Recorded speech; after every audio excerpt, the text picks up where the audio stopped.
personajes. Este es el Colegio Mayor de San Bartolomé, uno de los sitios preferidos por la loca Margarita para poder venir acá a hacer sus discursos políticos y a protestar en contra del conservatismo y a aclamar el liberalismo.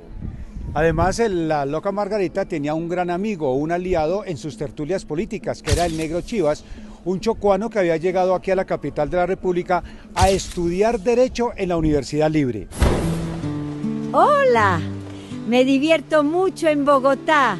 La loca Margarita fue muy famosa entre 1930 y 1942. Se vestía con un buzo rojo, sombrero con cinta verde, cinturón verde y una falda muy larga, que ella era una maestra en el municipio de Fusagasugá. Se vino para Bogotá a tener una mejor condición de vida con su hijo y aquí, producto de la violencia entre liberales y conservadores, terminaron matándole al hijo. Por eso ella termina también, como se dice popularmente, corrida de la teja, con problemas psicológicos, problemas mentales. Ella empezó a desconfiar de los sacerdotes, de las monjas, de las personas cercanas, de las personas de menos condiciones, y ahí fue donde la convirtió en una loca por su forma de ser y su forma de pensar. Lo único claro que ella tenía era que siempre decía: ¡vive el Partido Liberal! ¡Vive el Partido Liberal! ¡Abajo los conservadores! Y esa frase la definió y pasó a la eternidad. El Negro Chivas, como lo decíamos anteriormente, era un chocuano espigado, longilíneo, robusto, que se llamaba Juan Coquín, y se vino a la capital de la República para adelantar todos sus estudios superiores y quería ingresar a la Universidad Libre para estudiar Derecho. Lamentablemente su circunstancia económica muy precaria pues no le permitió poder cumplir con sus sueños. Después él comienza a perder un poquito su razón cuando se entera que en el Chocó sus padres mueren en un accidente y termina de corrérsele la teja, entre comillas y con mucho respeto, como se dice popularmente, cuando se entera que la novia que dejó allí se había casado con otro. El Negro termina viviendo en una habitación en medio de la pobreza, con 4 vestidos que los alternaba constantemente, y se vuelve amigo de la loca Margarita y entablan mucha tertulia política.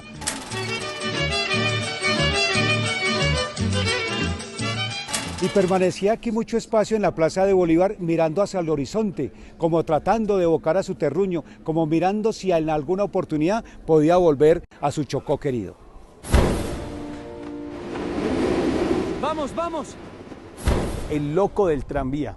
Nunca se supo el nombre de este personaje bogotano, que se vestía incluso de conductor de tranvía a mediados del siglo XX aquí en la capital de la República.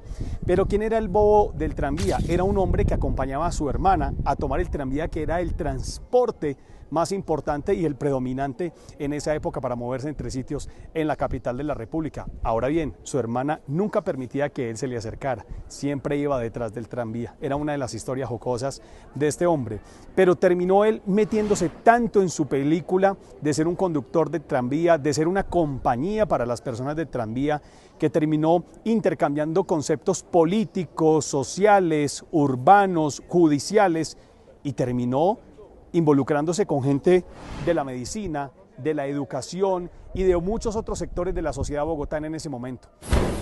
Voten por mí y abra aguardiente para todos. Pero la política siempre fue el hilo conductor en todos estos personajes. Está Gabriel Goyeneche, Nacido en Soacha, trabajó como portero en la Universidad Nacional, donde allí estudió Derecho. Vivía en la Facultad de Zootecnia de esta universidad. Sufrió una epidemia gripal, la cual le desencadenó problemas psicológicos. Al ser abogado, decidió ser político y lanzarse 6 veces a la presidencia de la República, con ideas un poco descabelladas. La primera era pavimentar el río Magdalena. Decía que cuando había sequía, los barcos se varaban y que ya viendo agua y arena era más fácil echarle cemento y pavimentar. Y otra era echarle anís a los ríos para así tener aguardiente. Pese a estas ideas, el doctor Goyeneche se ganó el cariño de la gente de Bogotá. todo ligado a este conglomerado que es el poder político de la capital. Pero bueno, dejemos que Juan Carlos Flores, un reconocido personaje de la capital político, fue concejal, nos hable también de lo que significan estos personajes, no solamente en Bogotá, sino en otros sitios, en otros departamentos, en otros pueblos de nuestra querida Colombia. Eso ocurre en toda ciudad que es pequeña. Usted va a un pueblo de Colombia de vacaciones y a los 2 días usted conoce los bobos del pueblo. Entonces Bogotá Bogotá en el censo del año 33, Bogotá tiene 310.000 habitantes. Y siempre que hay un pueblo, todo el mundo se conoce. Entonces es como una nostalgia, ¿cierto?, por esa ciudad que fue, pero muchos pueblos de Colombia, pequeñas ciudades, continúan siendo así, ¿cierto? Todo el mundo se conoce y hay unos protagonistas, en fin, etcétera, etcétera. Y en Bogotá, la alegría de leer nos une. En Cúcuta, nuestra historia y corona brillan. Hey muchachos, les tengo una historia también de la ciudad de Cúcuta. Hablo de Elisa Cuellar. Ella decía que era descendiente de Juana Rangel de Cuellar, que recordemos fue la fundadora de Cúcuta. Ella fue la que donó los terrenos para que se fundara la ciudad. Pues se lo pasaba por el centro de la ciudad, muy arreglada, pero muy, parecía una reina de belleza. De hecho, participó en algún reinado departamental en Chinaco. Pues se iba a esas fiestas y desfilaba como una reina. Pues ella decía que era descendiente de Juana Rangel de Cuellar y por eso le tenían que pagar los arriendos de los locales del centro de la ciudad.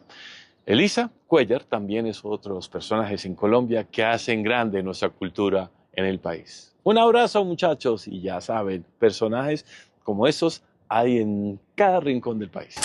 Finalmente, pues nuestros compañeros nos han hablado de una serie de personajes muy pintorescos, pero muy representativos de la capital de la República.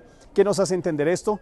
Que los personajes de Bogotá o de cualquier otra esfera del mundo siempre serán importantes en la historia de nuestra sociedad. Así terminamos este trabajo del Grupo Número 1 Bogotá.